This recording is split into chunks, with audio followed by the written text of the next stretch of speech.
હા રાજુનો વિડીયો ઉતારીએ ચાલ પાછા નવી શક્તિ પહેલા પાછા હાર ફેરાવે છે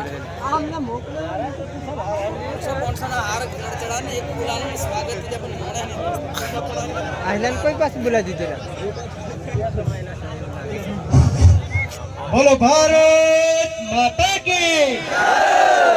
બોલો ભારત માતા કી જય જોહાર જય જય આદિવાસી આજના ગુજરાત જોડો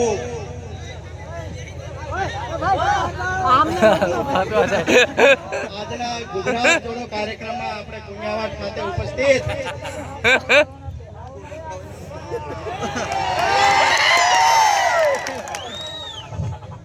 ગુજરાત જોડો કાર્યક્રમમાં કુંયાવાડ ખાતે ઉપસ્થિત આપણા જનપ્રિય લોકપ્રિય અને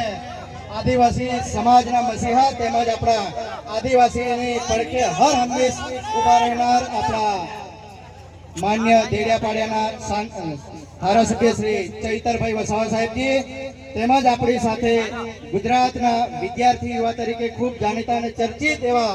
યુવરાજસિંહજીને પણ યુવરાજસિંહજી તેમજ આપણા છોટાઉદેપુર 137 વિધાનસભાના ઇન્ચાર્જ વિનુભાઈ રાઠવા તેમજ આપણા છોટાઉદેપુર આમ આદમી જિલ્લા પ્રમુખ રાધિકાબેન રાઠવા તેમજ આપણી સાથે સમસ્ત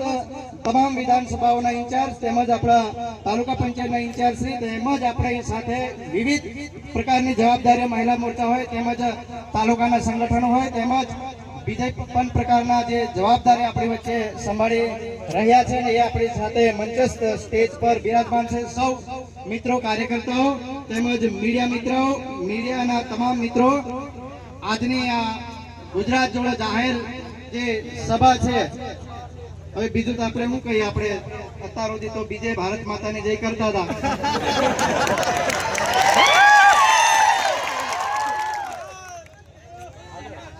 हम दिन चार रहना हम दिन चार रहना माँ तेरा वैभव अमर रहे આ એક રાષ્ટ્રીય સ્વયંસેવક સંઘની પ્રાર્થના છે આરએસએસ ની એના એક આ લીટીઓ છે બરાબર તેમજ ભારતીય જનતા પાર્ટીમાં ખૂબ વર્ષોથી જિલ્લા સંગઠન તેમજ તાલુકા સંગઠનમાં વિવિધ પ્રકારની જવાબદારીઓ સંભાળી તેમજ આપણે તાલુકા પંચાયતમાં પ્રમુખ તરીકે પણ થોડા દિવસો જવાબદારી સંભાળી તેમજ બીજી ટર્મમાં હું તાલુકા પંચાયત કારોબારી અધ્યક્ષ તરીકે પણ હાલ કાર્યરત છું અને ગઈકાલે જ મેં ભારતીય જનતા પાર્ટી સાથેનો નાતો છોડીને આમ આદમી પાર્ટીમાં જોડાવા માટે ખૂબ મોટી સંખ્યામાં અમને એવું હતું કે આ વરસાદનો સમય છે ચૈતરભાઈને બે ફોન પણ કર્યા મેં કીધું ચૈતરભાઈ જરા ઉતાવળ રાખજો પણ અહીંયા તો ચૈતરભાઈનું નામ જ કાફી છે પબ્લિક ગમે તેવા સંજોગો વાદળ હોય વરસાદ હોય તડકો હોય ગમે ત્યારે હોય પણ ચૈતરભાઈને સાંભળવા માટે લોકો 12-10 કલાક લોકો ઉભા રહેતા હોય છે અહીં તો થોડા પ્રચાર પ્રસારનો માધ્યમ દ્વારા થોડા અલગ અલગ ટાઈમો આપ્યા એટલે બીજા અમુક લોકો તો ચૈતરભાઈ 10 વાગ્યાના લાગી ગયા અહીંયા ગ્રાઉન્ડ પર તો મારે જે વાત કહેવાની છે હવે શરૂ કરીશ કે આપણે છોટાઉદેપુરના જિલ્લા માટે કે છોટાઉદેપુરના તાલુકાઓના કે શિક્ષણ માટે કે સમાજ માટે કે અન્ય વિષયો માટે ઘણી વખત આપણે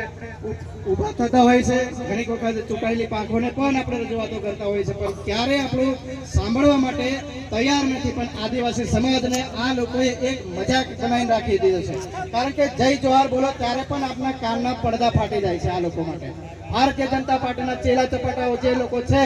એ લોકોને આજે પણ કહી જાય જય જોહાર બોલો કે જય આદિવાસી બોલો ત્યારે આ લોકોના કાનના પડદા ફાટી જાય છે એટલા માટે હું કહું કે તમે આદિવાસી સમાજ માટે કેમ તમે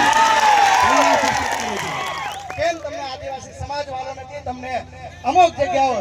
પંચાયત થી લઈને પાર્લામેન્ટ સુધી જ્યારે આપણો સમાજ તમને પહોંચતો હોય ત્યારે તમે સમાજની પડખે ઉભા રહેવા માટે કેમ તમે શરમ અનુભવો છો મારે આ કેવું છે આજે ભારત નદીનો બ્રિજ હોય છેલ્લા 3 વર્ષથી કોઈ તમે ભારત નદીનો બ્રિજ તૂટ્યો છે એના માટે એક પણ નેતા ભારતીય જનતા પાર્ટીનો ચૂંટાયેલી પાંખ હોય કે કાર્યકર્તા હોય કે હોદ્દેદાર હોય કે જિલ્લાથી લઈને તાલુકા સુધીના તમામ લોકોએ કોઈ પણ અવાજ ઉઠાવવા માટે તૈયાર નથી.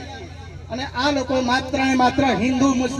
મુસ્લિમ કરીને ઝઘડા કરાવી દેવા છે અને પાછલા બારને આ લોકોના ધંધા એક જ જગ્યાએ ચાલતા હોય છે. આ લોકો એકબીજાથી પાર્ટનર હોય છે. અને આ લોકોને આપણે જોવાના હોય, મુસ્લિમ લોકોના જોવાના હોય કે હિન્દુ સમાજના જે આદિવાસી સમાજના જે જોવાના હોય, આ લોકોને બસ હિન્દુ મુસ્લિમ રામ મંદિર કે આપણે કોઈનો વિરોધ નથી કરતા, પણ આ લોકોએ શું કરે છે, એકબીજાને લડાઈ ઝઘડા કરીને આપણને જ આપણા સમાજ વચ્ચે કે અલગ અલગ જે વિવિધ પ્રકારના સમાજો છે ત્યારે ત્યાં ઝઘડા ઉભા થાય છે અને આ લોકો આપણી વચ્ચે મજા લેતા હોય છે. એટલે મેં કહું છું કે ભારતીય જનતા પાર્ટીના લોકો તમે માન્ય શ્રી નરેન્દ્રભાઈ મોદીનું નામ ડૂબાડવાની આરે છો તમે. એટલા માટે કહે કે ખરેખર તમે જો લાગણી હોય સમાજ માટે જો હોય ત્યારે તમે આ બ્રિજ માટે કેમ નથી બોલ્યા? પુણ્યવટ એકલવ્ય મોડેલમાં ખાલી જમવાનું બિલ મહિને 20 કરોડથી વધારે ફળવાતું હોય છે, પણ મીડિયાના મિત્રોને પણ ખૂબ બીજા બધા શાસકો મને આપ્યો છે ને અરે હંમેશા આપતા આવે છે, પણ ક્યારેક એવી બનાવ બને છે કે મીડિયાના મિત્રોને પણ આ લોકો મજબૂર કરી દે છે.